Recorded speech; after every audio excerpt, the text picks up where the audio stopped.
Every year at Congregation, UBC has the honor of bestowing honorary degrees upon individuals who, in the opinion of the university community, have fit the criteria of excellence and eminence in their chosen field. We feel that it is appropriate to do so for a couple of reasons. These are individuals who, through their lives, through their careers, through their decisions, large and small, have made the world a better place. And we hope that in honoring them, their presence here will be an inspiration to you as you set off on your own life journeys. Kim Cattrall is one of those individuals, and I invite her to step forward to receive an honorary degree, our highest honor, from the University of British Columbia. Please give her a round of applause.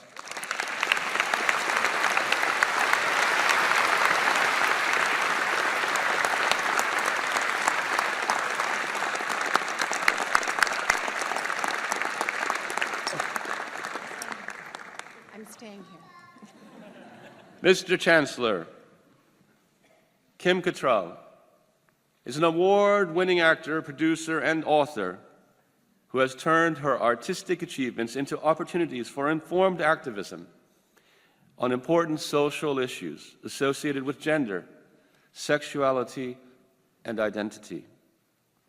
After graduating from high school in Courtenay, British Columbia, she studied at the American Academy of Dramatic Arts in New York, and she subsequently worked extensively in television throughout the 70s and in film in the 80s, during which time she built a reputation as a respected comedic actor known for taking risks with challenging roles.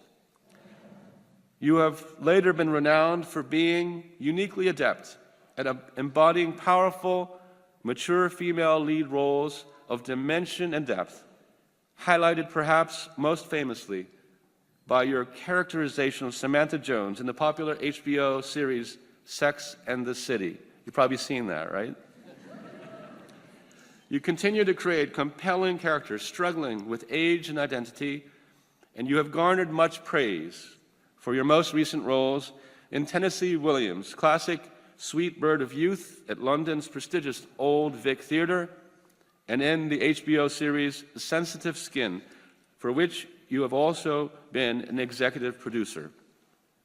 Not surprisingly, Mr. Chancellor, her work has earned vast industry recognition, including a Golden Globe Award, Gemini Award, People's Choice Award, and a Screen Actors Guild Award. You have been an advocate of human rights and have actively contributed to numerous charitable organizations in support of AIDS research, child health and welfare, empowering women in the workforce, and accelerating acceptance for the LGBTQ community.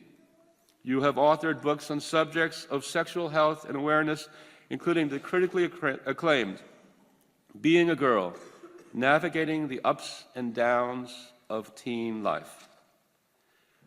We are pleased to note that she remains strongly connected to her British Columbia home, as exemplified in 2009 when she visited UBC as a guest of the Department of Theatre and Film.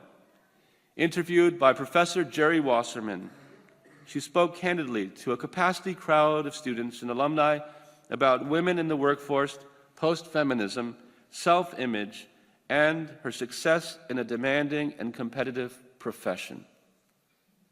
Mr. Chancellor, in recognition of a distinguished career and for her contributions as an activist, advocate, and humanitarian, I ask you to confer the degree of Doctor of Laws, honoris causa, upon Kim Victoria Cattrall.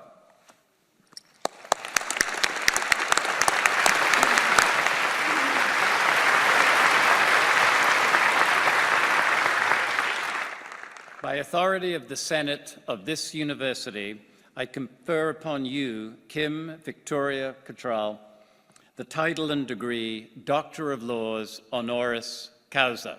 Congratulations. Thank you so much.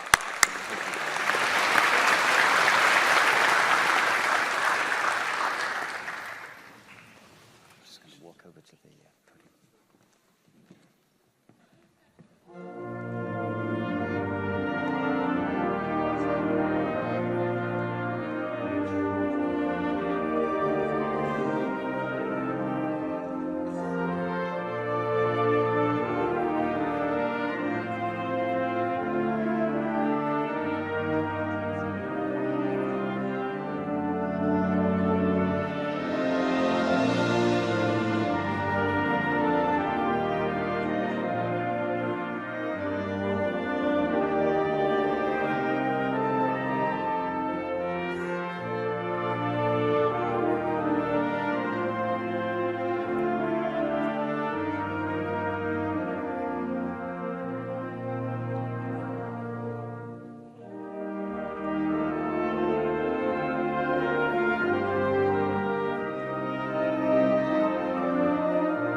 Class of 2018, please welcome Dr. Cattrall to say a few words of inspiration to you.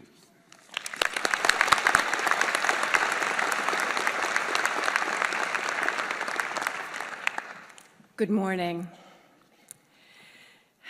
Thank you all for reminding me how exciting it is to wear a cap and gown. It's the ultimate luxury to be presented with such a great honor in a way that doesn't require Spanx. Just had to get that in there. And congratulations to you all and to UBC on celebrating its 102nd anniversary. Like any discreet actor, you look decades younger. I'm always interested in meeting young people at the beginnings of their personal and professional journey. I feel a special kinship with those looking to dedicate their life to the arts. It's especially meaningful for me to be here in Vancouver, my home. I proudly describe myself as a Liverpool-born, Canadian-bred New Yorker. When I was 3, my family moved from Liverpool to BC, spending most of my formative years on Vancouver Island. I am a product of the BC arts programs of the 1960s and 70s, without which it's doubtful I would be standing here today. Those programs, they were my lifeline of the arts until I left for New York City and theater school at the age of 16. After graduation, I was fortunate enough to land my first professional job, and I have been learning as I go. Those early lifelines are important to nurture in the arts. They nurture us all.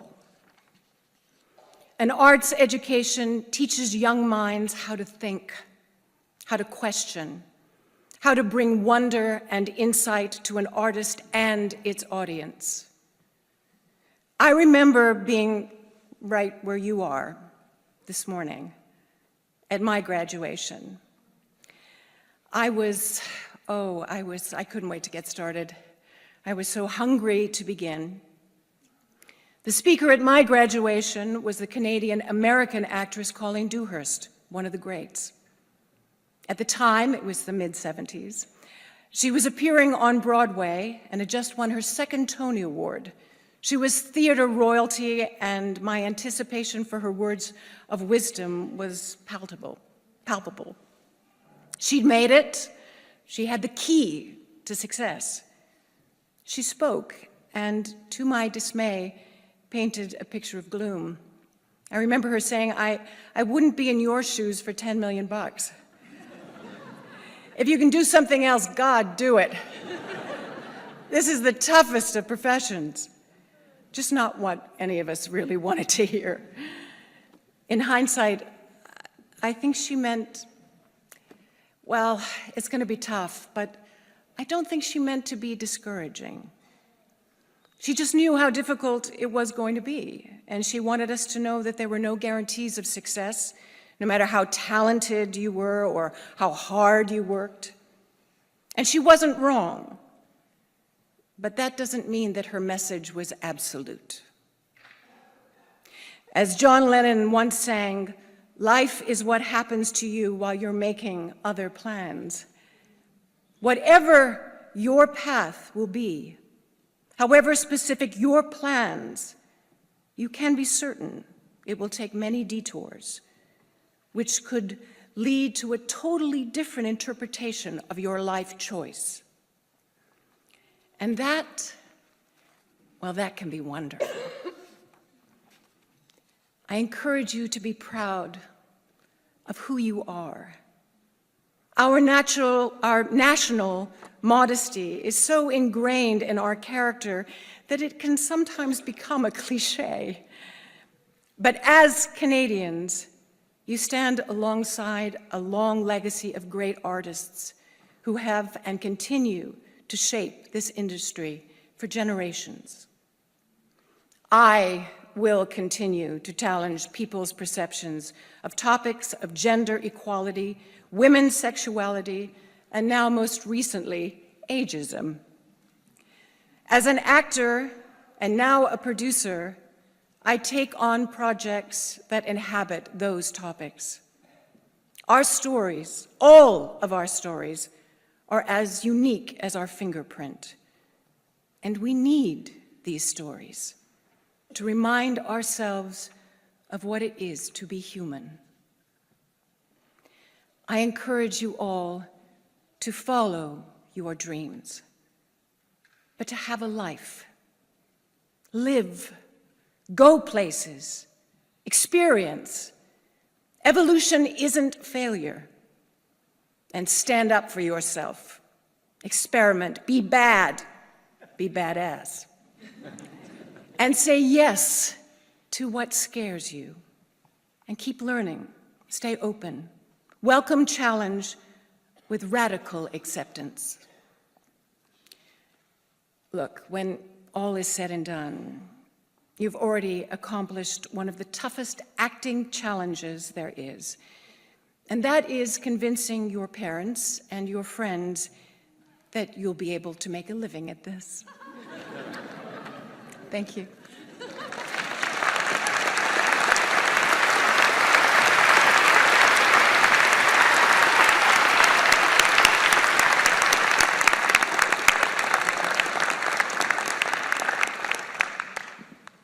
Well, that was fantastic. Thank you so much for being with us today.